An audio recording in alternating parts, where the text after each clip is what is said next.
Classes. Students, कल हमने theories किया था, ठीक है। कल हम लोगों ने थेरीज किया था, तो अभी जो है ना, जो बचे हुए थेरीज थी ना, कुछ रह गया था ना थोड़ा सा पोर्शन उसका, तो वो हम लोग कंप्लीट करेंगे, ठीक है। अब हम लोग करेंगे अभी हॉवर्ड गार्डनर का सिद्धांत, उनकी थेरीज हम लोग पढ़ेंगे। उनकी थ्योरी का नाम है थ्योरी ऑफ मल्टीपल इंटेलिजेंस, बहुबुद्धि का सिद्धांत, है ना। तो क्या है बहुबुद्धि का सिद्धांत, देखते हैं। According to him, intelligence is not a single entity, rather distinct type of intelligence exists. Each of these intelligence are independent of each other, ठीक है। This means that if a person exhibits one type of intelligence, it does not necessarily indicate being high or low on other types of intelligence, ठीक है। Okay तो इन्होंने क्या कहा है कि भाई बुद्धि कोई एक तत्व नहीं है, बल्कि कई भिन्न भिन्न प्रकार की बुद्धि का अस्तित्व होता है। प्रत्येक बुद्धि क्या है, एक दूसरे से स्वतंत्र रहकर कार्य करती है। हर एक जो बुद्धि है ना, हर एक व्यक्ति की जो बुद्धि, मतलब हर एक व्यक्ति में जो बुद्धि जो रहती है वो स्वतंत्र होकर रहकर कार्य करती है। मतलब उन्होंने बोला है कि भाई किसी व्यक्ति में किसी एक बुद्धि की मात्रा अधिक है अगर, तो यह अनिवार्य रूप से इसका संकेत नहीं करता है कि भाई उस व्यक्ति में किसी अन्य प्रकार की बुद्धि अधिक होगी, कम होगी या कितनी होगी। एग्जाम्पल के तौर पे इसको समझते हैं स्टूडेंट्स। देखिए, अगर कोई भी स्टूडेंट है आपके क्लासरूम का, ठीक है, तो कोई भी स्टूडेंट है आपके क्लासरूम का, तो अगर उसके इसमें कोई अगर कोई होगा, उसका टैलेंट वो अधिक प्रमाण में है, बहुत ज़्यादा है, तो इसमें ऐसे नहीं हो सकता ना कि बाकी भी चीज़ का टैलेंट उसके इसमें, मतलब अगर वो बहुत ज़्यादा पढ़ाई में दिलचस्पी लेता है, बहुत ज़्यादा इंटरेस्ट है उसको पढ़ाई में, तो ऐसे नहीं कह सकते कि उसको बाकी के जो मतलब को करिकुलर एक्टिविटीज़ जो होती है स्कूलों में, तो उसमें भी वो इंटरेस्ट लेगा, ऐसे नहीं है ना। इन्होंने भी यही बताया है कि भाई इसका संकेत नहीं है अनिवार्य रूप से भाई उस व्यक्ति में किसी अन्य प्रकार की बुद्धि अधिक होगी, कम होगी या कितनी होगी। गार्डनर ने यह बताया कि किसी समस्या का समाधान खोजने के लिए भिन्न भिन्न प्रकार की बुद्धियाँ आपस में अंतक्रिया करते हुए साथ साथ कार्य करती है। मतलब अगर किसी स्टूडेंट्स में या अगर किसी व्यक्ति में कोई भी एक बुद्धि अगर ज़्यादा मात्रा में होगी, तो क्या होगा कि भाई वो क्या बोलते हैं कि अन्य प्रकार की जो बुद्धि है, मतलब मैं इसको कैसे समझाऊँ अभी, कि अगर मान लीजिए कोई जो व्यक्ति है वो ज़्यादा दूसरे इसी वर्क में इंटरेस्टेड है, मतलब जैसे वो ड्राइंग में इंटरेस्टेड है या किसी और चीज़ में वो इंटरेस्टेड है, तो इसमें हम ये नहीं बोल सकते कि वो जो है वो और किसी भी इसमें वो उतना ही मतलब इंटरेस्ट होगा, उतनी ही उसकी बुद्धि उसमें भी चलती होगी, है ना। या फिर किसी कोई गेम में बहुत ज़्यादा आगे है, तो हम नहीं बोल सकते कि उसकी बुद्धि उसमें भी चलेगी। या फिर कोई किसी सब्जेक्ट में बहुत ज़्यादा चलता है, मतलब कोई किसी मैथ के सब्जेक्ट में उसकी बुद्धि बहुत चलती है, उसका बहुत ज़्यादा उसमें इंटरेस्ट है, तो यह अनिवार्य नहीं है कि वो दूसरे भी सब्जेक्ट में उतना ही ये होगा। हो सकता है मैथ उसका ज़्यादा अच्छा हो और दूसरा सब्जेक्ट इंग्लिश उसका कम हो, है ना। या फिर हो सकता है कि उसको किताबी नॉलेज बहुत ज़्यादा है, लेकिन जो व्यावहारिक नॉलेज है उसको कम है, ऐसे हो सकता है। इन्होंने वही बोला है कि भाई मतलब किसी अन्य प्रकार की बुद्धि अधिक होगी, कम होगी या कितनी होगी, ये उन्होंने बताया। तो मतलब इसका संकेत नहीं कर सकते, ऐसे वो बोल रहे हैं, है ना। अब उन्होंने क्या बोला कि भाई किसी समस्या का समाधान खोजने के लिए भिन्न भिन्न प्रकार की जो भी बुद्धियाँ होती है वो आपस में अंतक्रिया करके साथ साथ कार्य करती है। अपने अपने क्षेत्रों में असाधारण योग्यताओं का प्रदर्शन करने वाले अत्यंत प्रतिभाशाली व्यक्तियों का गार्डनर ने अध्ययन किया और इसके आधार पर उन्होंने क्या किया, 8 प्रकार की बुद्धियों का वर्णन किया। हम यहाँ पर लेते थोड़ा सा exceptional abilities in their respective areas and describe 8 types of intelligence. Okay, उन्होंने कितने टाइप्स ऑफ के मतलब कितने टाइप्स ऑफ बताया उन्होंने बुद्धि के, 8 टाइप्स ऑफ इंटेलिजेंस उन्होंने हमको बताया है। तो हम देखते हैं वो 8 टाइप्स कौन से हैं। ठीक है स्टूडेंट्स, तो सबसे पहले उन्होंने बताया लिंग्विस्टिक, मतलब भाषागत। अब इसमें क्या होता है, इसमें स्किल कौन सा होता है, skills involve in the production and use of language. Okay, इसमें क्या होता है कि भाई मतलब ये जो लोग होते हैं ना, वो ना भाषा के उत्पादन और उपयोग के कौशल्य में बहुत माहिर होते हैं।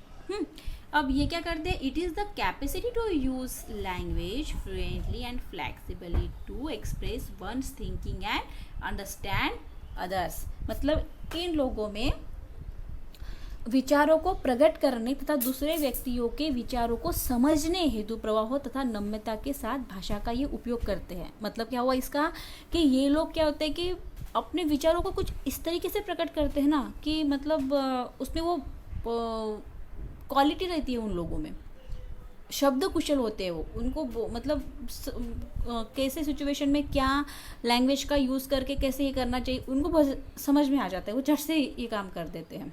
हाँ, और जैसे अब हम एग्जांपल लेते हैं, जैसे पोइट्स हो गए, राइटर्स हो गए, जैसे आपके इंग्लिश के इसमें है ना, इंग्लिश सब्जेक्ट्स में जो पोइट्स है, राइटर्स है, तो उसमें जो एक कमला दास है। ओके, तो और भी है बहुत सारे।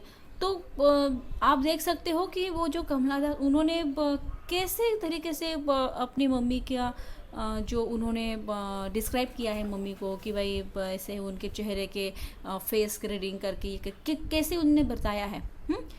मतलब उनका जो शब्द कौशल्य है या फिर उनका जो शब्द रखने का तरीका है वो मतलब कितना अच्छा है कि भाई वो पोएम पढ़ते ही हमको मतलब बिल्कुल हम क्या करते हैं, बिल्कुल उसके तरफ अट्रैक्ट हो जाते हैं पोएम के तरफ, है ना। ऐसे भी बहुत सारे ये है राइटर्स है, पोएट्स है, जैसे रॉबर्ट फ्रॉस्ट है, हाँ, वाल्ट व्हाइटमैन है, बहुत सारे हैं। तो इनको देख के मतलब कैसे हम ये हो जाते हैं, मतलब अट्रैक्ट हमको और जानने के ये होता है। या फिर आप देखिए कोई राइटर है, हाँ, तो किसी स्टोरी को अगर लिख रहा है ना, लिख दी उसने और हम लोग उसको पढ़ रहे हैं, तो हम क्या करते हैं कि हमारा ना और इंटरेस्ट बढ़ता जाता है कि भाई आगे क्या होगा, आगे ऐसा उस व्यक्ति में या उस राइटर में ऐसी क्वालिटी रहती है कि लोगों को टिका मतलब वो टिका देता है लोगों को, उसको लोगों का इंटरेस्ट पैदा करता है उस स्टोरी में। ओके, आई होप आपको ये समझ में आ गया होगा कि भाई लिंग्विस्टिक क्या है ना। क्यों ये लोग क्या होता है कि वो बहुत शब्द कुशल होते हैं और भिन्न भिन्न अर्थों के प्रति संवेदनशील होते हैं। अपने मन में भाषा के बिंबों का वो निर्माण कर सकते हैं और स्पष्ट तथा परिशुद्ध भाषा का वो उपयोग कर सकते हैं। जैसे मैंने बताया ना कि राइटर्स होते हैं, पोएम्स होते हैं, जैसे पोएट्स होते हैं आपके 12th क्लास में जैसे है ना बहुत सारे। तो हम क्या है वो अपने भाषा का कैसे स्पष्ट और परिशुद्ध उपयोग वो करते हैं, है ना। और इसमें और ये बुद्धि ज़्यादा से ज़्यादा मतलब ये जो लिंग्विस्टिक जो है बुद्धि जो है ना, वो ज़्यादा से ज़्यादा किस व्यक्ति में पाई जाएंगी, वो पाई जाएंगी लेखकों में, कवियों में। ओके स्टूडेंट्स, अभी हम आगे चलते हैं। आगे की बुद्धि उन्होंने क्या बताया है, लॉजिकल एंड मैथमेटिकल, तार्किक गणितीय। अब इसमें क्या है जरा देखते हैं। इसमें ये लोग इसमें क्या बोल रहे हैं gardener,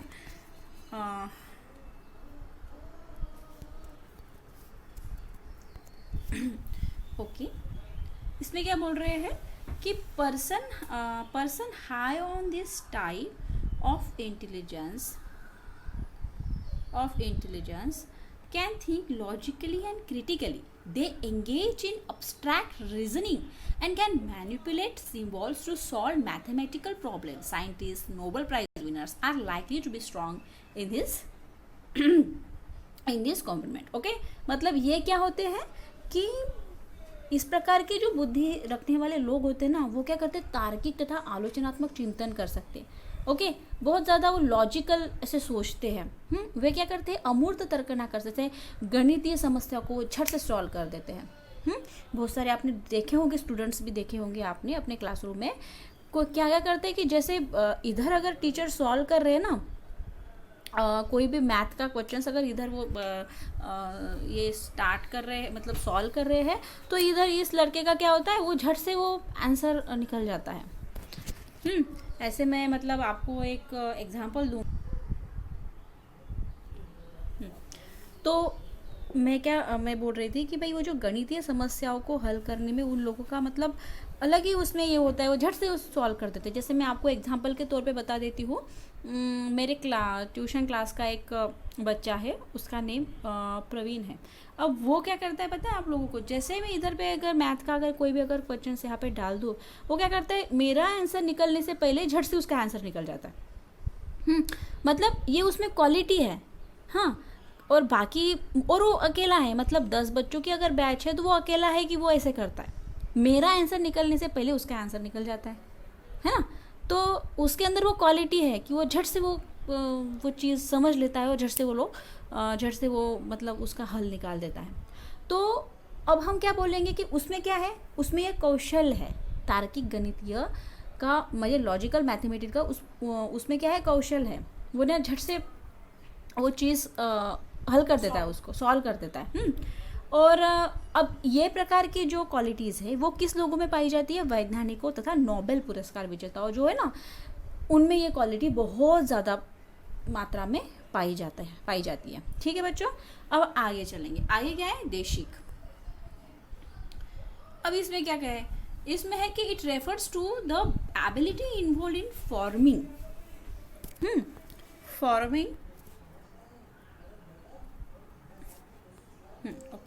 forming, using and transforming mental image. The person high on this intelligence can easily represent the spatial world in the mind. Pilots, sailors, sculptors, painters, architects, interior decorators and surgeons are likely to have highly developed spatial intelligence. Desika intelligence, इसमें क्या है कि यह मानसिक बिंबों का बनाने, उनका उपयोग करने तथा उनमें मानसिक धरातल पर परिमार्जन करने की योग्यता है। मतलब ये लोग कैसे होते हैं, ये लोग क्या करते हैं, सरलता से देशिक सूचनाओं को अपने मस्तिष्क में रख सकता है। जो भी सूचना है ना, देशिक सूचना जो भी होता है, जैसे वो अपने इसमें रख सकते हैं वो लोग। ठीक है, उसमें ऐसी क्वालिटी होती है।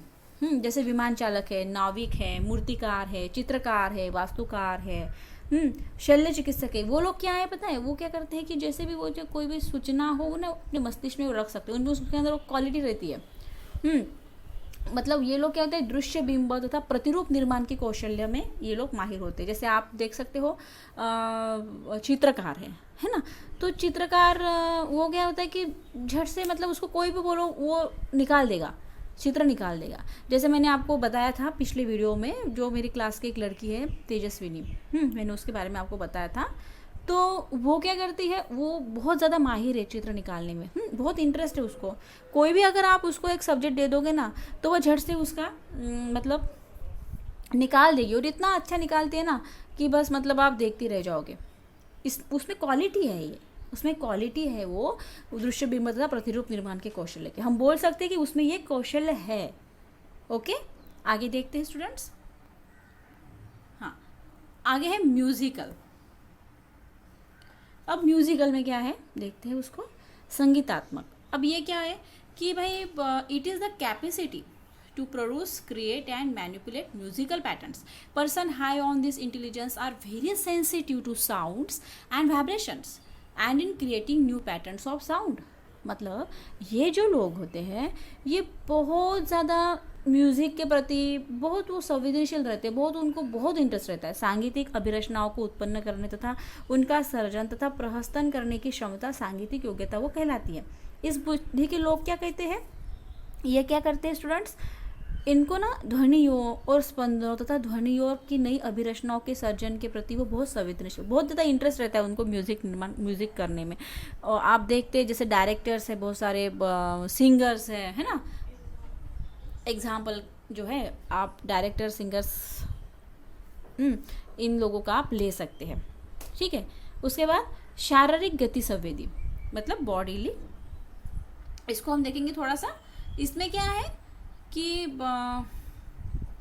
Of the body flexibly and creatively, this consist of the use of the whole body और portion of it for display और construction of products and problem solving. अब इसमें क्या आएगा आपने, athletics, dancers, actors, sportsman, gymnastic and sir are likely to have such kind of intelligence. अब ये क्या है, शारीरिक गति संवेदी। इसमें क्या होता है, इसमें ये होता है कि भाई किसी वस्तु अथवा उत्पाद के निर्माण के लिए अथवा मात्र शारीरिक प्रदर्शन के लिए संपूर्ण शरीर अथवा उसके किसी एक अथवा एक से अधिक अंग की लोच तथा पेशीय कौशल्य की योग्यता, यह शारीरिक गति संवेदी है।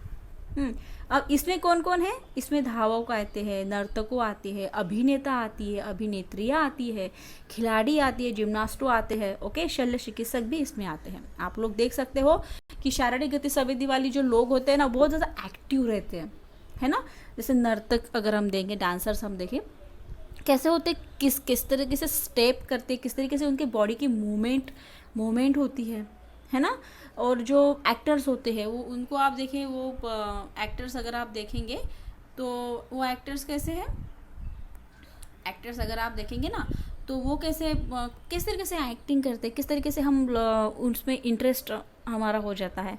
जैसे आप एग्जांपल के तौर पे देख सकते हैं सनी देओल, शाहरुख खान, कैसे वो एक्टिंग करते हैं, और हम मतलब कैसे उनमें टैक्टिस होती है, किस तरीके से वो डांस करते हैं, किस तरीके से वो करते हैं, मतलब बहुत मतलब उस देखने को हमें बहुत इंटरेस्ट आता है फिर वो पिक्चर देखने में या फिर देखने में।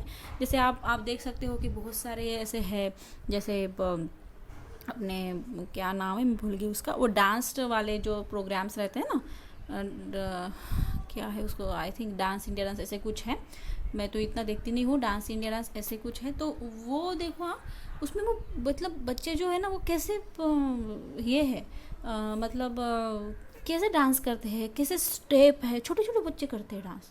छोटे छोटे बच्चे जो है ना वो 3 साल का 4 साल का बच्चा कैसे कर लेता है, हाँ, मतलब उनमें ना ये कौशल्य होता है, शारीरिक गति संवेदी का कौशल्य उसमें रहता है, ओके, बहुत ज़्यादा मात्रा में। जिम्नास्टो आप देख रहे हो, जिम्नास्टो कैसे है, किस तरीके से वो करते हैं, है ना। जैसे धावकों है, मिल्खा सिंह देखा होगा आपने, है ना, किस तरीके से वो ये करता है, मतलब क्या उसमें एक मतलब जिद होती है कि वो मतलब करना है, बर्स करना है ना। मतलब आप समझ रहे होंगे शायद मैं क्या बोल रही हूँ, कि ये जो कौशल है ये धावकों में, नर्तकों में, खिलाड़ियों में, जिम्नास्टों में बहुत ज़्यादा प्रमाणात पाई जाती है। ओके स्टूडेंट्स, आगे चलते हैं। इंटरपर्सनल, इसमें क्या है, इसमें क्या होगा कि awareness of one's own feelings, motives, desires, this refers to the knowledge of one's internal strengths and limitations and using that knowledge to effectively relate to others. Person high on this ability have finer sensibilities regarding their identity, human existence and meaning of life. Philosophers, spiritual leaders present examples on this type of intelligence. अब ये क्या है अंत में व्यक्ति, इसमें क्या होता है पता है, ये जो लोग होते हैं ना, ये दूसरे व्यक्तियों की अभिप्रेरणाओं या उद्देश्यों, भावनाओं तथा व्यवहारों का सही बोध करते हुए उनके साथ मधुर संबंधों प्रस्थापित करते हैं। जैसे आपने देखा होगा जो सोशल कार्यकर्ता जो रहते हैं ना वो है, उसके बाद नेता लोग देखे होंगे आपने हमारे, है ना, धार्मिक नेता आपने देखे होंगे, है ना, धार्मिक नेता जो रहते हैं ना, मनोवैज्ञानिक देखिए, फिलोसोफर्स कैसे वो कैसे कहते हैं, उनके पास गया तो कोई गए अगर कोई उनके पास, तो वो किस तरीके से वो उनको हैंडल करते हैं, मतलब हमको हम मतलब वो हमको इस तरीके से हैंडल करते हैं कि हम अपनी पूरी सिचुएशन, पूरा जो प्रॉब्लम है उनको बता देते हैं, है ना। मतलब इनके वो टैक्टिस रहती है कि वो दूसरे व्यक्तियों को क्या करेंगे कि भाई भावनाओं तथा व्यवहारों का सही उनके साथ मधुर संबंधों प्रस्तापित करते हैं। जैसे आप नेता लोग देखिए, है ना, किस प्रकार से वो अपने व्यवहार से, अपने काम से क्या करते हैं वो क्या करते हैं कि वो मधुर संबंध स्थापित करते हैं, मतलब इतना ज़्यादा ये करते हैं लोग। सामाजिक कार्यकर्ता आप देखे होंगे, है ना, धार्मिक नेता देखे होंगे, तो ये लोग क्या है पता है, इसके अंदर वो क्वालिटी रहती है ऐसे कि भाई वो हर लोगों का ना मन जीत लेता है। हाँ, जैसे आप मनोवैज्ञानिक के पास जाओगे, आपको वो ऐसे तरीके से वो बात करेगा कि आप उसको सब अपनी चीज़ बता दोगे। हाँ, सामाजिक कार्यकर्ता वो इतने ज़्यादा हेल्पफुल रहते हैं, इतने ज़्यादा ये रहते हैं कि आप लोग उससे जाओगे तो मतलब आपको ऐसे लगेगा कि भाई इसमें हम इन्वॉल्व होके हम भी कुछ समाज के लिए करें। इतने इतने हो जाता है, लोग ये रहते हैं। धार्मिक नेता भी ऐसे ही लगते हैं, ऐसे ही होते हैं। ठीक है, तो इस प्रकार की बुद्धि का है, मतलब ये क्वालिटी उन लोगों में रहती है, बुद्धि उन लोगों में रहती है। ओके, ठीक है, आगे चलते बच्चों। आगे है इंट्रापर्सनल। अभी इसमें क्या है, इसमें हम देखते हैं इंट्रापर्सनल, इसमें क्या होगा, awareness of one's own feelings, motives and desires. कहाँ चली गई, refers to the knowledge of one's internal strengths and limitation, using that knowledge to effectively relate to the other. Persons high on this ability have finer sensibilities regarding their identity, human existence and meaning of life. Philosophers and spiritual leaders present examples on this type of examples. कुछ गलत तो नहीं पढ़ रही हो?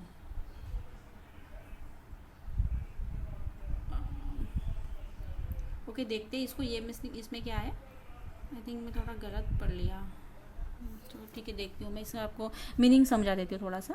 इसमें क्या है कि भाई अपनी निजी भावनाओं, अभिप्रेरणाओं तथा इच्छाओं की अभेद्यता। इस व्यक्ति योग्यता के अंतर्गत व्यक्ति क्या करता है, अपनी शक्ति तथा कमजोरियों का ध्यान और उस ज्ञान का दूसरे व्यक्तियों के साथ सामाजिक अंतर्क्रिया में उपयोग करने का ऐसा एक कौशल सम्मिलित होता है उसमें। वो व्यक्ति क्या होता है कि बुद्धि की अधिक मात्रा के व्यक्ति क्या करते हैं, अपनी अन्यता का पहचान, मानव अस्तित्व और जीवन के अर्थों को समझने में अति संवेदनशील होते हैं। दार्शनिक तथा फिर आध्यात्मिक नेता, इस प्रकार के लोगों में ये बुद्धि ज़्यादा तौर पे देखी जाती है। ओके स्टूडेंट्स, थोड़ा आगे चलते हैं। प्रकृतिवादी, नेचुरलिस्टिक, ये लोग कैसे होते हैं। अब ये लोग कैसे होते हैं, इन लोगों में क्या होता है, sensitivity of the features of natural world. This involves complete awareness of our relationship with the natural world. Okay, it is useful in recognizing the beauty of different species and flora and fauna and making descriptions in the natural world. Hunters, farmers, tourists. Ready? अब देखिए ये क्या है, naturalistic क्या होता है। This involves complete awareness. इनका क्या होता है, बहुत ज़्यादा पर्यावरण के प्रति ये लोग ना बहुत मतलब संवेदनशील रहते हैं बहुत ज़्यादा। उनको बहुत ये होता है कि भाई विभिन्न पशु पक्षी वनस्पतियों के सौंदर्य का बोध करने में तथा प्राकृतिक पर्यावरण में सूक्ष्म विभेद करने में उनकी बुद्धि बहुत सहायक होती है। जैसे आप लोग देखते हैं शिकारी, ओके, किसान लोग, पर्यटक है, वनस्पति विज्ञानी है, प्राणी विज्ञानी, पक्षी विज्ञानी, लोग कितना मतलब वो नेचर उनका नेचुरलिस्टिक रहता है, बहुत वो प्रकृति के प्रति बहुत ज़्यादा ही रहते हैं। पौधे लगाना, ये करना, बहुत ज़्यादा मतलब जागरूक रहते हैं वो, है ना, बहुत ज़्यादा जागरूक रहते हैं वो अपने निसर्ग के प्रति। ओके, आगे देखते हैं स्टूडेंट्स। ठीक है, आई होप स्टूडेंट्स ये आपको थ्योरी समझ में आ गई होगी। इसमें बहुबुद्धि का सिद्धांत हम लोगों ने अभी पढ़ा है, वो है हॉवर्ड गार्डनर का। और इन्होंने क्या किया था स्टूडेंट्स, इन्होंने 8 प्रकार की बुद्धि हमको दे रखी थी। तो मतलब 8 प्रकार की बुद्धियों का इन्होंने वर्णन किया था, डिस्क्राइब किया था 8 प्रकार की बुद्धि को। उसमें आ गया था हमारा लिंग्विस्टिक, तार्किक गणितीय, लॉजिकल मैथमेटिकल, देशिक।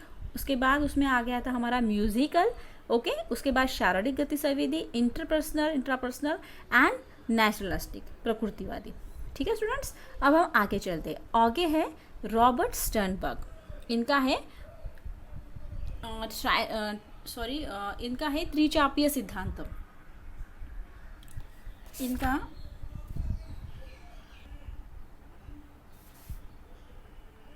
हाँ स्टूडेंट्स, ये जो है ना स्टर्नबर्ग का ट्रायरेटिक थियरी है उनकी। उन्होंने मतलब कब किया ये अपना ट्रायरेटिक जो थियरीज है वो कब किया, उन्होंने किया 1985 में। 1985 में उन्होंने किया। ये भी आपको आ सकता है कि भाई कब किया, तो ये 1985 में उन्होंने किया है। ओके, तो इनके अनुसार क्या था, इनके अनुसार था कि भाई the ability to adopt, to shape and select environment to accomplish the one's goal and those of one's society and culture. According to this theory, there are 3 basic types of intelligence. अब इन्होंने क्या किया, 3 basic type intelligence, मतलब 3 प्रकार की उन्होंने बुद्धि बोली है. ओके, मूल रूप से बुद्धि 3 प्रकार की होती है. वो है घटकीय, आनुभाविक एंड सांदर्भिक. ओके, तो देखते हैं कि भाई फर्स्ट कैसे घटकीय बुद्धि क्या होती है. उसमें उन्होंने बहुत बताया हम लोगों को कि भाई एनालिटिकल इंटेलिजेंस ये जो रहता है ना, is the analysis of information to solve problems, to solve problems. Persons high on this ability think analytically and critically and succeed in schools. This intelligence has 3 components, each serving a different function. First is the knowledge, okay, which is responsible for learning and acquisitions of the ways of doing things. Second is the meta or a higher order, okay, which involves planning, considering what to do and how to do. And third is the performance component, which all involves actually doing things. मतलब इन्होंने इसमें क्या बोला, इन्होंने इसमें बोला है कि ये जो बुद्धि वाले लोग होते हैं विश्लेषणात्मक तथा आलोचनात्मक ढंग से सोचते हैं. ओके, और विज्ञान में अपनी सफलता प्राप्त करते हैं. इस बुद्धि में भी 3 अलग अलग घटक है. ओके, मतलब ये जो घटकीय बुद्धि है इसमें भी 3 अलग अलग प्रकार की बुद्धि है. कौन सी है, अलग अलग घटक है, वो कौन से हैं देखते हैं हम लोग. सबसे पहले इसमें हो रहा है अपना क्या हुआ, which is first is the knowledge. Okay, मतलब ज्ञानार्जन से संबंधित है. सबसे पहला जो अलग अलग कार्य करते हैं, पहला घटक ज्ञानार्जन से संबंधित है, जिसके द्वारा व्यक्ति अधिगम करता है तथा विभिन्न कार्यों को करने के विधि का ज्ञान प्राप्त करता है. ओके, आप देखते हो अपने क्लासरूम में बहुत सारे ऐसे होते हैं जो क्या करते हैं कि ध्यानार्जन मतलब बहुत ज़्यादा ये करते हैं, उसमें पढ़ाई में बहुत ज़्यादा आते हैं. तो देखते हैं हम लोग कि कई बार तो बहुत ऐसे होते हैं कि जैसे फर्स्ट नंबर है, एक ही लड़के का हर बार फर्स्ट नंबर आता है ना. हम लोग भी थोड़ा सा हर बार मतलब वो टिका के रखता है उसका. वो बहुत ज़्यादा मतलब कैसे बताओ अभी आपको, वो क्या करता है, बहुत ज़्यादा अधिगम करता है, बहुत पढ़ता है और क्या करता है, विभिन्न कार्यों को करने की विधि का वह ज्ञान प्राप्त करता है. कैसे करेंगे विभिन्न कार्य, कुछ भी हो सकती है इसमें कार्य, तो ये क्या करते हैं कि उसका विधि का वो ध्यान करता है. दूसरा घटक है अधि या एक उच्च स्तरीय घटक होता है, जिसके द्वारा व्यक्ति क्या करता है, योजनाएं बनाता है, उसको क्या करना है, कैसे करना है, वो इसके बारे में वो सोचता है. और तीसरा घटक निष्पादन से है. इस बुद्धि द्वारा व्यक्ति किसी कार्य का वास्तव में निष्पादन करता है, वास्तव में वो करता है. मतलब फर्स्ट में होगा अपना नॉलेज का, उसके नॉलेज में वो लोग बोलते हैं कि भाई वो क्या है, which is responsible for learning and acquisition of the ways of doing things. Second है मेटा और हायर ऑर्डर. इसमें क्या करते हैं कि planning concerning that to do and how to do. इसमें वो लोग प्लानिंग करते हैं. इसमें क्या होता है, प्लानिंग होता है कि भाई what to do and how to do, कैसे करना है, क्या करना है.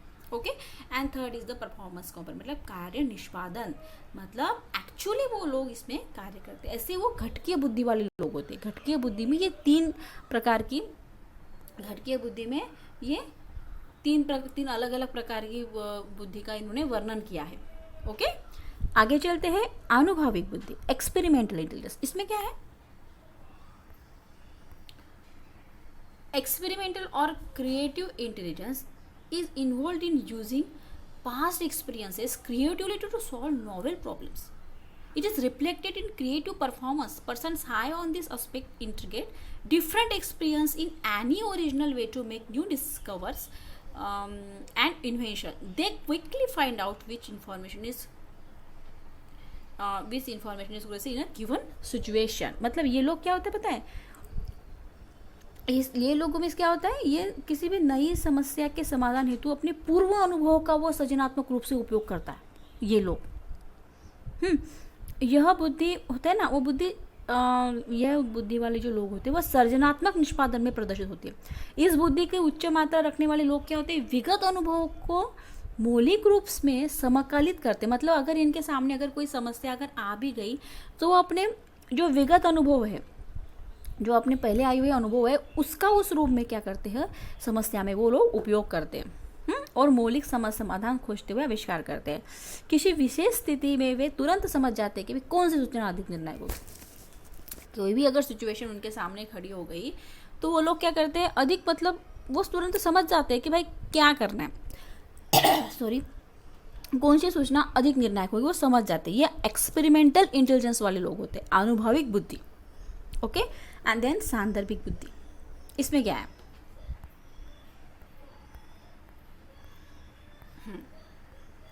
अब ये कैसे होता है पता है आपको?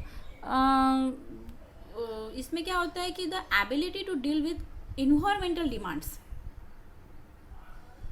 encounter on daily basis, it may be called trade smartness or business sense. Person high on this aspect easily adapt to their present environment or select a more favorable environment than the existing one or modify the environment to fit their needs. Therefore they turn out to be the successful in life. Okay, मतलब इसमें क्या है, ये लोग कैसे पता है आपको कि ये लोग क्या होते हैं, अपने दिन प्रतिदिन जीवन में आने वाली पर्यावरणीय मांगों से वो निपटते हैं। व्यावहारिक बुद्धि या व्यावसायिक समझ कह सकते हैं, मतलब किसी का बहुत ज़्यादा व्यावहारिक बुद्धि होती है, व्यावसायिक समझ भी होती है, बिजनेसमैन वाला ट्रिक होता है। अब ये लोग क्या होते हैं कि अपने वर्तमान पर्यावरण से शीघ्र अनुकूलित हो जाते हैं, या फिर वर्तमान पर्यावरण की अपेक्षा अधिक अनुकूल पर्यावरण का वो चयन कर लेते हैं, या फिर अपनी आवश्यकताओं के अनुरूप पर्यावरण में वांछित परिवर्तन कर लेते हैं। इस प्रकार ऐसे व्यक्ति में जीवन सफल होते हैं। मतलब ये लोग क्या होते हैं पता है, अगर परिस्थिति उनके अनुरूप नहीं है तो वो अनुरूप बना लेते हैं। अगर परिस्थिति उनके अनुरूप नहीं है तो अनुरूप बना लेते हैं वो लोग। हाँ, और जैसे अभी आप अगर देख लो, बिजनेसमैन अगर है तो बिजनेसमैन अगर है तो उस मतलब वो क्या करते हैं, अगर सिचुएशन बिजनेस सेंस वाले लोग क्या होते हैं, अगर सिचुएशन उसके हाथ में नहीं है, अगर उसने एक मान लो कोई एक बंदा है ए है, अगर उसने बिजनेस खोला और वो बिजनेस उसका मतलब उस घाटे में जा रहा है, वो लोग नहीं हो रहा है, लेकिन उसका माइंड ही कुछ ऐसा होता है, बिजनेस माइंड कुछ ऐसा होता है कि वो उसमें निकाल लेता है कि भाई क्या करना है, अब मुझे क्या करना होगा कि जिसमें मेरा बिजनेस आगे जा सके। उसमें वो क्वालिटी रहती है। मतलब व्यावहारिक बुद्धि उसमें ऐसी रहती है, या फिर व्यावसायिक समझ आप इसको बोल सकते हो। वो ऐसे रहते हैं कि वो क्या करते हैं कि वो उस प्रॉब्लम से झट से निपटारा पा लेते हैं। उसको समझ में आता है कि हाँ यार अभी ऐसे करना है, ऐसे करने से हम अपने समस्या से समाधान पा सकते हैं, है ना। अगर उनका बिजनेस मतलब डाउन में भी चल रहा हो तो वो लोग क्या करते हैं, उस बिजनेस को आगे बढ़ाने में अपने पूरी कसर लगाते थे। और वो अगर उसमें नहीं ये है मतलब पर्यावरण में अगर नहीं मतलब जैसे मतलब उनके एटमॉस्फेयर में, या फिर आप लोग कह सकते हैं कि उनके आजू बाजू की परिस्थिति अगर ऐसे नहीं है, फिर भी वो क्या करते हैं, माहौल बनाते हैं। जैसे ये बोलते हैं ना कि भाई पढ़ाई करने के लिए माहौल बनाने की मतलब बनाया माहौल नहीं। अगर हम लोग बोल रहे हैं कि नहीं हमारी पढ़ाई नहीं हो रही, लेकिन अगर हम लोग वो माहौल बनाएंगे, खुद परिस्थिति ऐसी निर्माण करेंगे कि भाई मतलब हमारा दिल हम परिस्थिति ऐसी तैयार करेंगे, हम माहौल ऐसे बनाएंगे, तब जाके अपनी पढ़ाई होगी। मतलब हमको माहौल बनाना पड़ेगा पढ़ाई का, तब हमारी पढ़ाई होगी। अगर हम बोल रहे हैं मुझे इंटरेस्ट नहीं आ रहा पढ़ाई में, मैं नहीं पढ़ूंगा, ये सब्जेक्ट ऐसा है, बोर लग रहा है, लेकिन आपको इंटरेस्ट पैदा करना पड़ेगा। जब आप लोग उसमें इंटरेस्ट पैदा करोगे तब आपकी पढ़ाई होगी, है ना। और ये लोग ऐसे ही होते हैं, ये जो बिजनेस माइंड वाले लोग हैं या व्यावहारिक बुद्धि वाले लोग हैं, वो क्या करते हैं कि भाई अगर वातावरण ठीक नहीं है, अगर उनके परिस्थिति ऐसे नहीं है, लेकिन वो फिर भी क्या करते हैं, उस परिस्थिति में वांछित परिवर्तन कर लेते हैं और वो अपने जीवन में सफल होते हैं। बहुत सारे ऐसे एग्जाम्पल है, आप देखते भी होंगे रोज़मर्रा की ज़िंदगी में, ओके, है ना। वो ऐसे करते हैं। मैंने एक ये पढ़ा था, मतलब न्यूज़ पढ़ी, उसमें ऐसा था कि जैसे अभी पेंडेमिक सिचुएशन चल रही है तो उसमें एक व्यक्ति की नौकरी छूट गई। मतलब आपको भी पता है लॉकडाउन में तो मतलब बहुत सारे प्रॉब्लम्स क्रिएट हो रहे हैं, है ना। लेकिन उस व्यक्ति ने हार न मानते हुए 2.5 करोड़ का उसने बिजनेस किया है। ओके, मतलब ऐसा उसका माइंड है। उसने क्या किया कि वो परिस्थिति ऐसा है ना, लेकिन उसने उसके तरफ से बदलाव किया, ना कि ऐसे छोड़ दिया कि भाई नहीं परिस्थिति तो बदल नहीं सकती है, मैं कुछ नहीं कर सकता। ऐसे नहीं, वो हार मान के नहीं बैठ गया, वो लड़ा और अभी वो सक्सेस है, अभी ज़िंदगी जी रहा है। समझ में आ रही है मेरी बात? ऐसे वो बिजनेस माइंड वाले लोग रहते हैं। हाँ, और ये मतलब ये व्यावहारिक बुद्धि या व्यावसायिक समझ इनको कह सकते हैं हम लोग। और ये जो लोग होते हैं वो क्या करते हैं, अपने जीवन में सफल भी होते हैं। बहुत सारे लोग हैं ऐसे, बहुत सारे एग्जाम्पल है जो मैंने अभी दिया। एक बिजनेस में वो उसकी नौकरी छूट गई तो वो आदमी ने कैसे अपना 2.5 करोड़ का बिजनेस किया, है ना। इस प्रकार से वो लोग होते हैं। अब ये था बच्चों स्टर्नबर्ग का त्रिचापीय सिद्धांत। तो बुद्धि को समझने के लिए सूचना प्रकमन उपागम के अंतर्गत आने वाले सिद्धांतों का एक प्रतिनिधि सिद्धांत है। पता है आप लोगों को, मतलब ये जो इसकी जो थ्योरी है, ट्रायरैचिक जो थ्योरी है ऑफ इंटेलिजेंस, रिप्रेजेंट है information processing approach to understand intelligence. मतलब बुद्धि को समझने के लिए सूचना प्रकमन उपागम के अंतर्गत आने वाले सिद्धांतों का एक प्रतिनिधि सिद्धांत है ये, है ना। मतलब अभी आप देख सकते हो हमने इसमें क्या क्या देखा कि भाई इसमें 3 घटक इन्होंने बताए हैं। एक है घटकीय बुद्धि, आनुभाविक बुद्धि, ओके, और सांदर्भिक बुद्धि। और तीनों का मैंने आपको एक्सप्लेनेशन दे दिया है। आई होप आपको समझ में आ गया होगा। ठीक है स्टूडेंट्स। अब स्टूडेंट्स बाकी जो है बुद्धि की योजना, अवधान, भाव, प्रबोधन तथा सहकालिक अनुक्रमिक मॉडल, ये जो है ना थोड़ा जेपी दास वगैरह के, तो ये हम आने वाले वीडियो में इसको मैं आपको कवर करवा दूँगी। ठीक है, तो टिल देन बाय बाय बच्चों, बाय बाय स्टूडेंट्स। लेकिन हाँ, अगर आपको ये मेरा मतलब मैं जो भी मैंने यहाँ पे सिखाया है आपको अगर पसंद आया है तो आप लाइक कर सकते हो, और अगर आपको ज़रूरत नहीं, किसी और को ज़रूरत है, तो आप इसको साथ शेयर भी कर सकते हो। ठीक है बच्चों।